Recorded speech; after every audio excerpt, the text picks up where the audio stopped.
آپ ایسے سمجھتے ہیں ہم جذباتی ہو گئے؟ آپ یہ مسئلے ہم جذباتی سمجھتے ہیں؟ یہ سب سے بڑی جنگ صحابہ نے لڑی، اتنی نہ شہادتیں ہوئی کسی جنگ میں، نہ اتنی کبھی صحابہ زخمی ہوئے، عورتوں کے بھی ہاتھ کٹ گئے، حضرت ام عمارہ کا ہاتھ بھی کٹ گیا، آپ نے قسم اٹھائی تھی کہ میں اپنے ہاتھ سے مسلمہ کو ماروں گی، فرماتی ہے جب میں نے وہ دیکھا تو میں دوڑی کہ میں اپنے ہاتھ سے اس کو ماروں گی، فارد علی رجل منہم، مسلمہ کذاب کا ایک حامی آگے آیا، اس نے میرے ہاتھ پر تلوار ماری، میرا ہاتھ کٹ گیا، میں نے وہ تلوار دوسرے ہاتھ میں پکڑ لی۔ عورتیں ہو کر اتنی دلیر اور ہم مرد ہو کر صرف وارنٹ گرفتاری ہو گیا تو پوچھتے ہیں فون کر کر کے استاد جی اب کیا بنے گا؟ میں کہا کیا بنے گا؟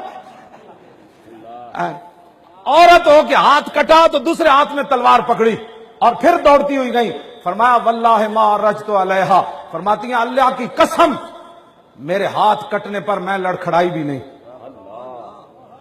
حضور یہ مرد ہے، آپ کی بات نہیں کر رہا جو ہمیں نصیحتیں کرتے ہیں، نہیں ہاتھ تھوڑا رکھو حالات بڑے خراب ہو رہے۔ ام عمارہ کا ہاتھ کٹا، فرماتی ہے میں جب جا رہی تھی نا تو 11 زخم تلواروں اور تیروں اور نیزوں کے پیچھے اس کے حامیوں نے مجھے اور لگائے، لیکن میں نے نہ کٹے ہوئے ہاتھ کی پرواہ کی نہ زخموں کی پرواہ کی، حتی انتہیت الی الخبیث، فرمایا یہاں تک کہ میں مسلمہ کذاب کے پاس پہنچ گئی، وہو سریون، وہ مرا پڑا تھا، وابنی عبداللہ، اور میرا بیٹا عبداللہ یمسح سیفہ، وہ اپنے کپڑے سے تلوار کو صاف کر رہا تھا، فقلت اقتلتہ، میں نے کہا وہ بیٹا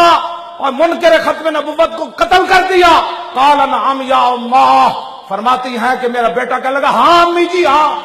ہم نے مار دیا، تو فرماتی ہیں فسجدت للہ شکرا، کٹے ہوئے ہاتھ کے ساتھ 11 زخم لگے ہوئے تھے، فرماتی ہیں میں سجدے میں گر گئی، فقطع اللہ دابرہم، یا اللہ تیرا شکر ہے تو نے آج اپنے نبی کے دشمنوں کی جڑ کاٹ دی۔